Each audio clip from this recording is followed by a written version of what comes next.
Selamat pagi, salam jumpa bersama saya Maria Delvianti Belak, SPD SDGR, Kepala SD Negeri Sekutren. Kali ini saya bersama dengan Ibu Emilia Justina Seranwilik, guru kelas 1B SDN Sekutren. Hari ini saya akan melaksanakan coaching pra-observasi bersama dengan Ibu Emilia terkait proses pembelajaran yang akan dilaksanakan beberapa hari ke depan berdasarkan jadwal yang sudah disepakati bersama.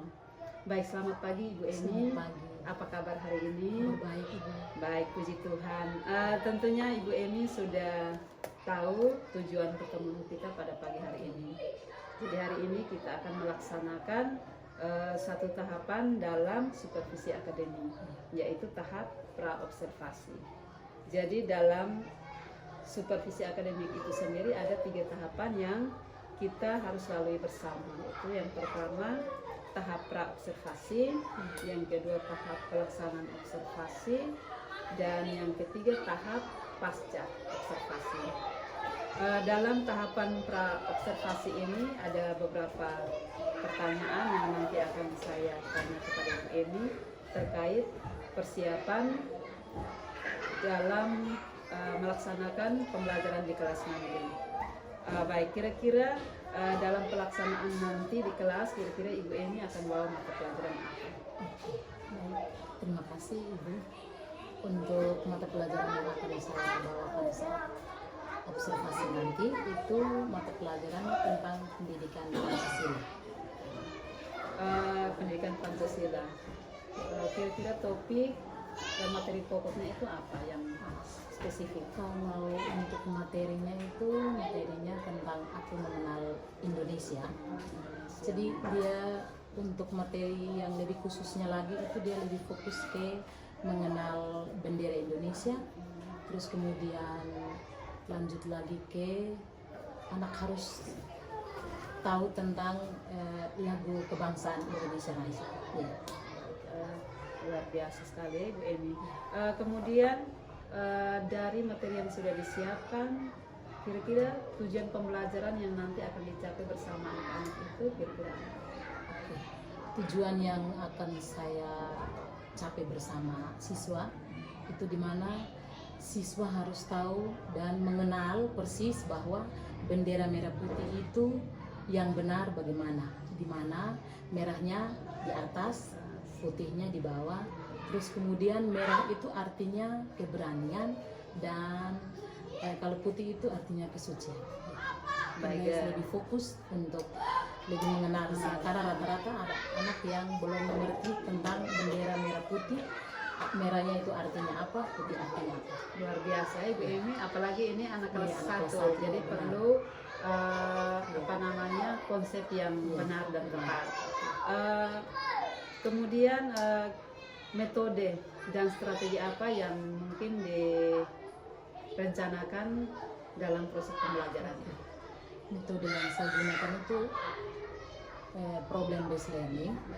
Terus kalau strategi yang saya lakukan itu keaktifan siswa, keaktifan murid. Terus kemudian kolaborasi antara guru dengan murid dengan murid. Mungkin mereka yang ada anak-anak yang mungkin dia punya pengetahuan lebih, mungkin mereka bisa saling bertanya. Sehingga di situ ada yang mungkin dia lebih tahu, dia bisa bertanya teman. Tapi kalau memang ada teman yang mungkin dia sama sekali tidak tahu, otomatis dia harus tanya di ibu-ibu, tolong jelaskan. Seperti Luar biasa sekali. Dari tujuan pembelajaran, mungkin ada area pengembangan yang hendak Ibu Emi capai bersama siswa. Artinya fokus tadi sudah disampaikan, lebih kepada mengenal bendera merah putih yang benar, misalnya merah di atas, putih di bawah, merah melambangkan apa, putih melambangkan apa. Artinya lebih spesifiknya ke kognitif, pengetahuan siswa. Ya. Mungkin dari selain metode dan strategi pasti ada media yang disiapkan. Oke. Kalau untuk sementara medianya yang saya gunakan mungkin lebih fokusnya ke langsung bendera yang ada di dalam kelas. Terus kemudian mungkin yang akan saya lakukan itu saya akan menyediakan kertas berwarna merah dan putih. Jadi saya bisa menyediakan ini satu kertas yang bergambar langsung tiang benderanya. Nanti tinggal anak tempel mana di atasnya mana yang benar. Merah di atas, kan tadi sudah dibahas bahwa merah di atas, putihnya di bawah. Jadi ada media konkret Ya. dan media abstrak. Ya. Baik, luar biasa sekali. Jadi untuk anak-anak kelas 1 memang Ya, perlu perlu. media yang konkret. Kemudian mungkin yang terakhir, apa harapan Ibu Emi dalam proses pembelajaran yang nanti akan dilaksanakan bersama anak-anak? Oke, harapan saya semoga lewat materi dan tujuan yang akan dicapai bersama anak-anak, yaitu anak lebih tahu tentang kehidupan bermasyarakat di lingkungan sekitar, terus kemudian mereka harus tahu persis tentang bendera di negara kita yang sedang kita dihimpun bersama oleh ini negara Indonesia. Jadi mungkin kita mau supaya anak tahu, berusaha tahu tentang bendera Indonesia, mengenal tentang Indonesia, Lambang bendera Indonesia. Pokoknya dia harus tahu tentang Indonesia, itu berarti dia harus tahu tentang benderanya. Terus kemudian mungkin yang terakhir mungkin harus mereka lebih tahu tentang arti dari bendera, Arti dari warna bendera, makna dari ya, makna benderanya dari apa? merah dengan putih.